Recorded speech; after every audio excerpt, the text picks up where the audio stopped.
Hey guys, what's up? In this video, I'm gonna tell you how to recover deleted text messages from your HyperOS device.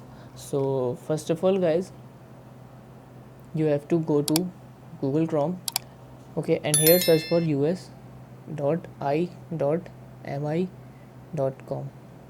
So this one is a website, by the way. All you guys have to do, just sign into your Xiaomi account.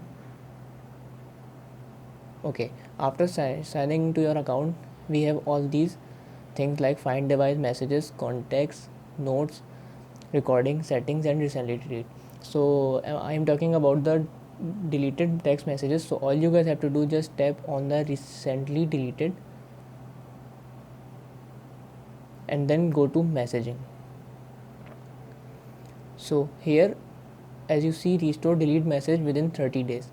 So when you have any message which you can delete before 30 days, and you can recover it from here by using your Xiaomi account.